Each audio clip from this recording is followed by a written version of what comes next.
So this is our first hangout of the semester, and we are presenting the tools. So I wanted to start off with saying my name is Corey Swain, and in our group is Megan Tischler and Gabby Harvey.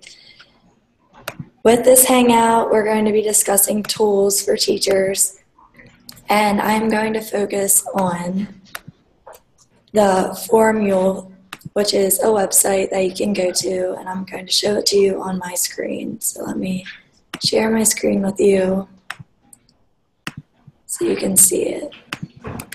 All right. So Formule is a web form that you can collect any data on, and on the website, in quotes, it says drag and drop. It's a really easy website to use, and it's all stored in the cloud, and all you have to do is sign up for a free subscription, and you don't need any software to download. And here is what the website looks like when you first click on it, and the directions are very clear, and there shouldn't be too many implications. So you can do whatever you would like. You add a field to build whatever kind of template you want to use. So if you're in the classroom and you want to do a questionnaire for your students, and you select the question, and then you could have a drop-down menu with multiple choice answers that they can respond to and click and pick. And then after they submit it, all of the data would collect, and you could present it on a bar graph or however you want. And you can set up the rules for it. If you want to have the students rate a book, there's a star collection, and they can rate it 1 through 5, and it's all managed through you, and you can have the notifications sent to you however you want. And if you want multiple people to help you collect and create data, then you can assign different users to the tasks, and you can decide how long you want it to be collected. So if you have data that you need parents to fill in, then you could send it out and then have a start and end date, and once end date occurs, then it will get sent all to you. And an implication of this website is that it becomes a process, and if your parents don't have website, have connections to the internet, or if your internet goes down during the classroom, then you need a backup plan. But it's pretty self-explanatory, and the students should be able to use it effectively. And then I also did my research on Book Wizard, which is run by Scholastic Books. And this website is incredible. It has so many resources for you. As a teacher, it gives you lesson plan ideas, printable worksheets, and it has the Common Core standards in it, which then give you books that connect to standards, and as Lexiles, you can pick what grade level you want, and the books are listed in categories. So if you're doing a report on, you're teaching a lesson on the weather, all you have to do is search weather, and you pick your grade, and it lists all different books. If you're doing a lesson on presidents, there's all different books on presidents. And there's a new teacher support button, so I found that really interesting because we are learning to be teachers, so it would be good to have a place to go and connect, and teachers have different blogs, so you could write your own blog. You can hear how other teachers' lessons went with different things from the website. There's also a student activity center, which I think is great to incorporate into your classroom, and it's called Study Jams, and there's also an interactive storyboard. And I personally want to put this website, the Book Wizard, on my Wix website, because the Student Activity Center, I put that under my student resources, because there are games that if the students are learning about photosynthesis, there's a game that reteaches in videos about photosynthesis, so it would really reinforce what we learned in class that day. And I would also want that to be used during center time. And there's interactive storyboards where stories are read, so that's great for younger students. And there's interactive, you fill in sentences. And also for teachers, it gives like daily starter ideas, fun facts, and teachable moments. So that would help you in the morning if you need ideas during homeroom. And it just is a great website to help you plan and organize. So I went over some positives when I was presenting it, but this website's very easy to navigate. I would just say a negative to it is that it's very overwhelming. There's so much information that it would take a lot of time, but it's very easy to use, has a lot of great ideas, and has a wide variety of activities. So then I'm going to back. Do we have any questions or comments about the websites? Well, I was just going to say I really like the idea about the blogs that teachers can share with each other, because I know a lot of teachers, there's a problem with communication with each other, so I feel like teachers should communicate their ideas together more. So right. I really like the idea about blogs. And it would build off of one another. Yeah, because they can give each other good ideas. Right. Gabby, what did you think? I think the book wizard is definitely something that I would definitely use in my classroom one day, just to be able to search specifically by grade level and things like that would be really useful to use and cut time down on having to analyze books yourself and see what grade level they would be for.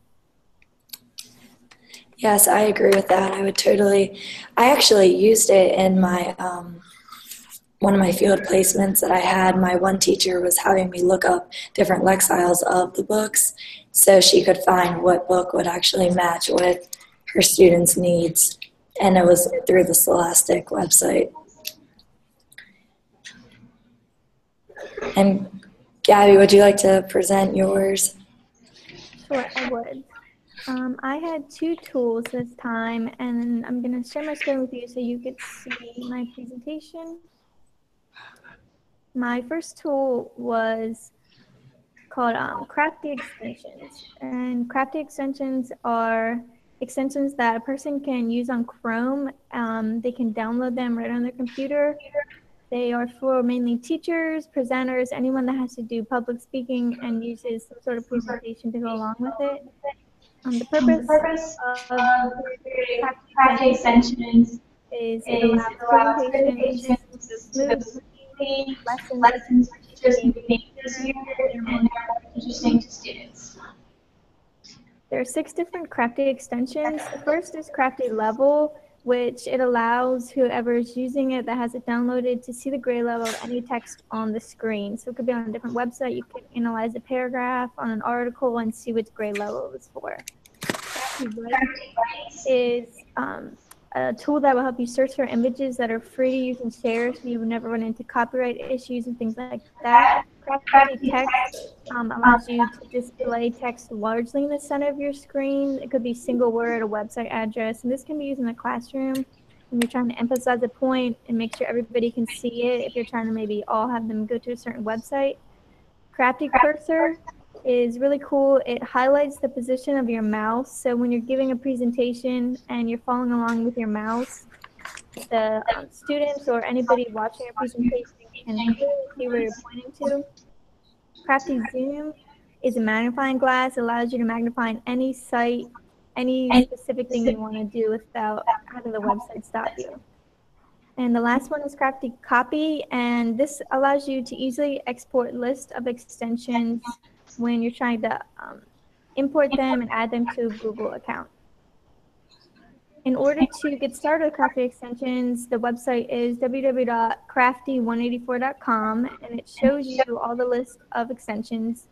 You click on them and choose Add to Chrome, and I'll show you that right here. You click it in the blue button right here, it says Add to Chrome.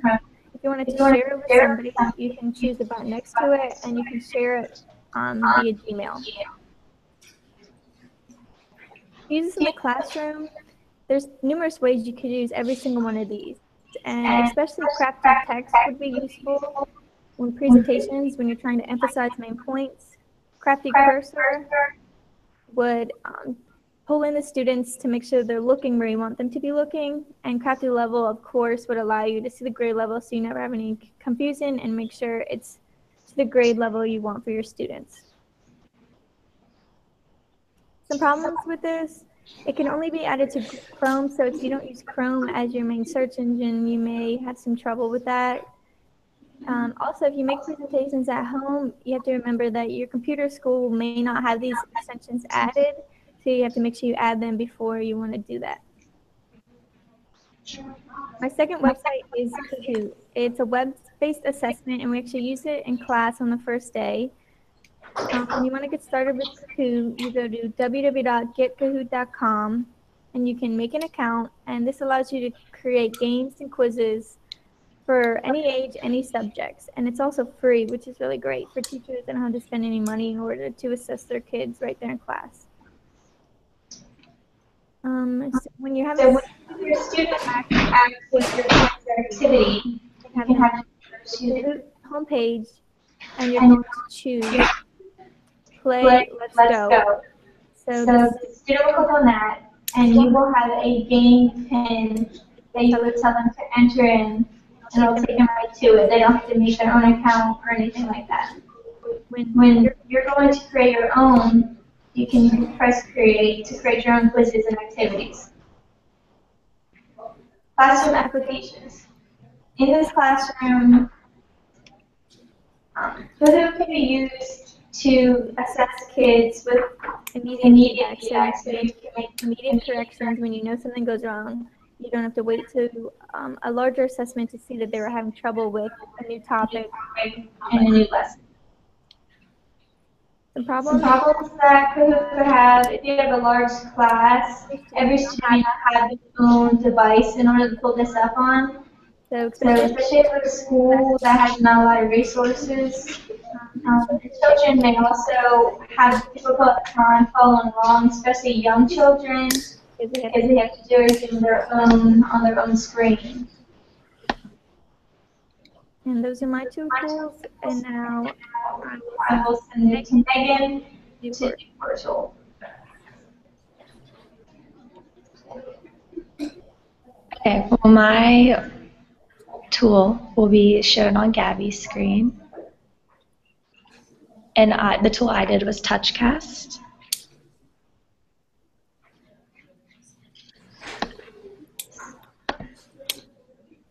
So what is TouchCast? Is an app that allows you to record video and overlay elements on the video. So while you're taking a video, you can pull up pages and maps, and you can put photos, and you can also draw on it. So while you're taking actual video, students can watch as you draw or pull up like any type of element that they could refer back to. And this is a new form of visual communication, and it's like having a TV studio in your hands. So this will go on a mobile. This will go on like a mobile phone or iPad that you have. And to get started, all you have to do is download the app onto your mobile device, and you just start recording. And as you're recording, you just pull up all the elements that you want to use. And there are many themes that you can choose. You can choose something such as a newscast or a review. Reviews are going to be used more in the classroom rather than newscasts unless you're doing a lesson. And it also allows you to drop, or yeah, I already said that. But once you're finished creating your TouchCast, the video can be added to your TouchCast channel or your YouTube channel. And you can also have the option to share it via Facebook, Twitter, email. So that way you can send it to like maybe even like parents' emails. And this is what the website looks like. So you can see that there's an iPhone, or on this iPad, there's the video, and you can see the person that's drawing as they're on their video. And for the classroom applications, I said that either like in the classroom, both teachers and students can use it. Teachers can use it as they're presenting their lesson, but they could also teach the kids how to use it, and then the kids will incorporate it into their classroom, and they can make them together in small groups. And they can also use it out of the classroom as the teacher could share it on their webpage, or the teacher could email it to them. And that way, while they're teaching the lesson at home, the kids can watch it and refer to the links that are overlaid onto the video. And then there are some possible problems that might occur. Our students may not have the technology at home. So if the teacher assigns them to use this lesson at home, they might not have an iPad or might not have a phone, so they won't be able to do this lesson. They also might have technical problems outside the classroom. So if one student has a technical problem, the other one doesn't, then that person will get the lesson, the other one won't. And some students may have more knowledge about technology, so when they're working in small groups, other students may not feel that they are helping as much. And lower income schools may not have the money for these resources, so that comes into play with schools that are getting more use out of this app than other schools that aren't able to use it. And that is TouchCast. Does anyone have any comments about that, if they would use it in their classrooms? I feel like that would be a great tool to use in like a music classroom. I feel like music, like special classes, don't always incorporate technology as much, or at least with my experience, I haven't noticed it, that like they could have students record them playing the instrument and just use TouchCast in a music classroom. I think that would be neat. And I really like how you can draw right on there, because sometimes you really want to emphasize something or make it your own, but the device you're using won't let you, or you don't have the option on your phone to edit something like right on the pencil, but this allows you to do that, and I think it'd be great in the classroom. And also, while the students can refer to the links that are pulled up while the video is going, you can still listen to the video while you're on this other link. So I thought that was really cool. Yeah, they're all the websites that we've talked about today, I feel like would be good to incorporate into the classroom. Like I really liked Gabby's quiz website, because I feel like that's a great tool to use. Like I think Dr. Sessom said one class, if students aren't understanding and you're seeing that they got it wrong, then you can teach them in the moment, and it would allow you to re-go over it, and then hopefully the student would then understand it. Yeah, and I also like the website Gabby was talking about, where on the board you can emphasize things more, because usually when you're lecturing, students zone out, but if there's something on the board that's very emphasized, they will pay attention more. Right, and how interactive it is, since they're going to have to answer the question, like, I'm still waiting on one more student, you would have to, it makes them pay attention. But,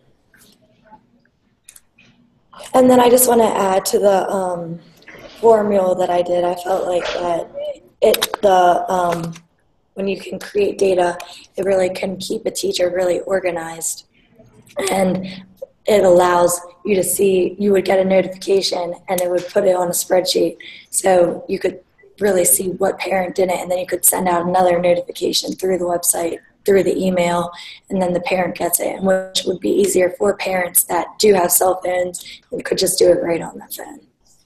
Right, all the things we talked about today, you can do them from home, so you don't have to wait to act in the classroom to speak with parents, anything like that would just make being a teacher a lot easier, I feel like. I agree. All right, I think we had a good hangout and we hit some good bases. So thank you guys for today. Thank you. Thank you.